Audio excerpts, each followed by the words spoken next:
Hi. Okay. Um, my name is Frank Goropesek, and for what it's worth, I mostly go by Joe. And this process was very interesting for me. Firstly, I was very late due to some unfortunate circumstances.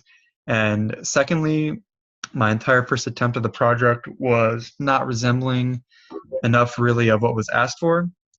However, though, despite all that, I'm glad that this project turned out the way that it did.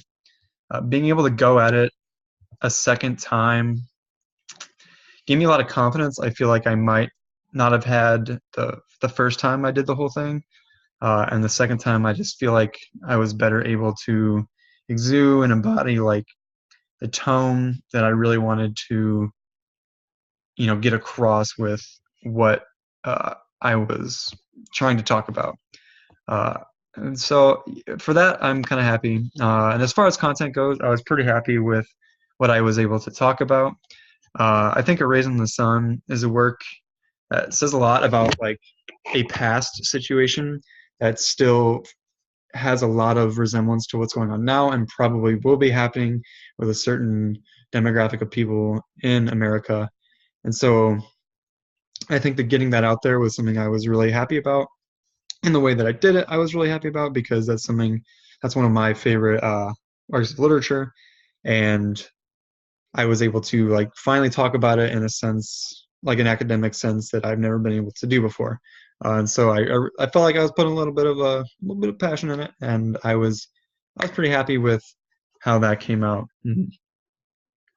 However, I feel like there were things that I definitely need to do better, and a lot of those things stand on the technical side. I tried really everything I could to not have my face in the presentation. Uh, I tried to start over and do it again. I clicked the camera button, nothing worked. Google gave me absolutely nothing with which to remedy this situation. And eventually, I was gonna have my face in it, and then halfway through, I was like, I think it might be better if I just like kind of duck a little bit, but I couldn't get all the way out of the frame because of my situation. I didn't want to move my laptop.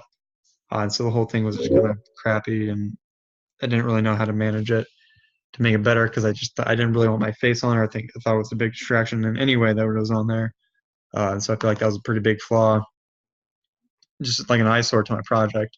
Uh, and I think as far as what my peers did that maybe I could have included were a lot of them have really cool transitions and like effects in their slides um, that I didn't have because I mean when I was thinking about it, like I had already seen them do that, and I didn't want my project to kind of be I didn't want those things to be a distraction to the things I was talking about because to me, what I was talking about, the book, the piece is pretty serious, and I think I want a discussion based off of that to be like serious. Well, looking back, I don't think it would have been a bad thing to include. It's just sort of like a little mix up as far as like the instruction goes. So I think in the future, I would definitely include some of those things in my project.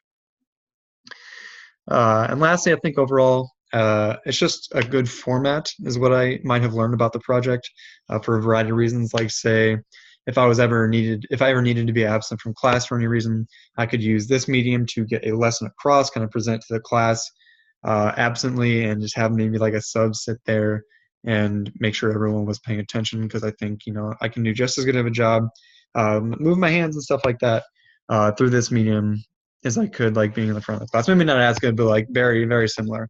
And coupled with that, I think it's just cool and it's fun, and I think that is going to resonate with students. So yeah.